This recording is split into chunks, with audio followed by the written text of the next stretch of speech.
오늘 묵상하실 하나님 말씀은 이사야서 56장 1절에서 8절까지 말씀입니다.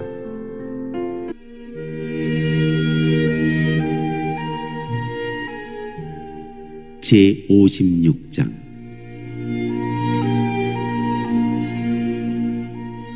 모든 민족이 하나님의 백성이 될 것이다.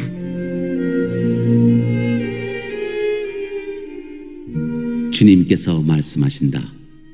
너희는 공평을 지키며 공의를 행하여라. 나의 구원이 가까이 왔고 나의 의가 곧 나타날 것이다. 공평을 지키고 공의를 철저히 지키는 사람은 복이 있다.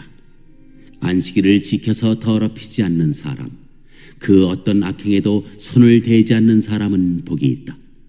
이방 사람이라도 주님께로 온 사람은 주님께서 나를 당신의 백성과는 차별하신다 하고 말하지 못하게 하여라. 고자라도 나는 마른 장작에 지나지 않는다 하고 말하지 못하게 하여라. 이러한 사람들에게 주님께서 이렇게 말씀하신다. 비록 고자라 하더라도 나의 안식일을 지키고 나를 기쁘게 하는 일을 하고 나의 언약을 철저히 지키면 그들의 이름이 나의 성전과 나의 성벽 안에서 영원히 기억되도록 하겠다. 아들, 딸을 두어서 이름을 남기는 것보다 더 낫게 하여 주겠다. 그들의 이름이 잊혀지지 않도록 영원한 명성을 그들에게 주겠다.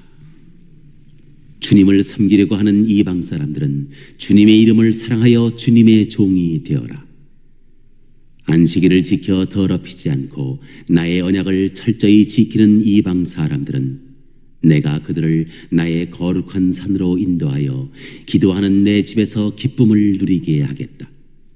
또한 그들이 내 제단 위에 바친 번제물과 희생 제물들을 내가 기꺼이 받을 것이니 나의 집은 만민이 모여 기도하는 집이라고 불릴 것이다. 쫓겨난 이스라엘 사람을 모으시는 주 하나님께서 말씀하신다. 내가 이미 나에게로 모아드린 사람들 외에 또 더 모아드리겠다. 어제 보았던 55장의 말씀에 하나님의 초청이 있었습니다. 누구든지 주님께 나아오면 영원히 살고 크신 하나님의 능력으로 인도함을 받을 것이라고 약속하시는 내용이었습니다. 그런데 오늘 말씀에는 그 대상이 구체적이고 또 폭이 넓습니다. 먼저는 이방인들이 나오죠. 이방인들은 당시에 이스라엘 백성들에게는 과로 박 사람들이었습니다. 상종치 못할 인간들, 그게 이방인들입니다. 또 고자도 나옵니다. 남자 구실을 못하는 사람들을 얘기하죠. 신명기 23장 1절에 보면 고환이 터졌거나 음경이 잘린 사람은 주님의 총회 회원이 되지 못합니다. 그렇게 얘기했고, 레위기 21장 20절에도 보면 비슷한 말씀이 나옵니다. 그리고 그와 더불어 8절 말씀에 보면 쫓겨난 이스라엘 사람들, 그런 사람들도 나옵니다.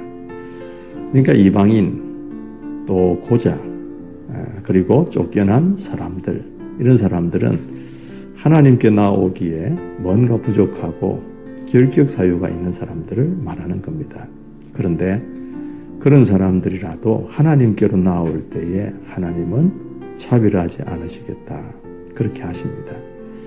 그러면서 그 유명한 말씀이 7절에 나옵니다. 나의 집은 만민이 모여 기도하는 집이라고 불릴 것이다, 그러셨습니다.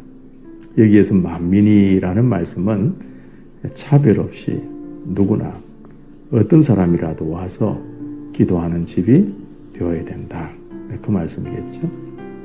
그렇습니다. 여러분, 세상은 차별이 엄연히 존재합니다. 굉장히 심할 수도 있겠죠. 그런데 하나님은 사람을 차별하지 않으십니다. 누구나 하나님을 찾고 하나님께 나오면 됩니다. 이것이 은혜죠. 여러분, 내가 결격 사유가 있다고 생각되는 분이 계십니까? 나는 하나님의 은혜 범주 밖에 있다고 생각되는 분이 계십니까? 사람들이 나를 보고 그렇게 생각하고 내 자신이 나를 볼 때도 그렇게 생각될지라도 하나님은 그렇게 생각지 않으신다는 것입니다. 부끄럽고 연약하고 부족해도 이 말씀을 믿고 하나님께 담대하게 나아가는 여러분 되셨으면 좋겠습니다. 하나님이 당신을 지금 기다리고 계십니다.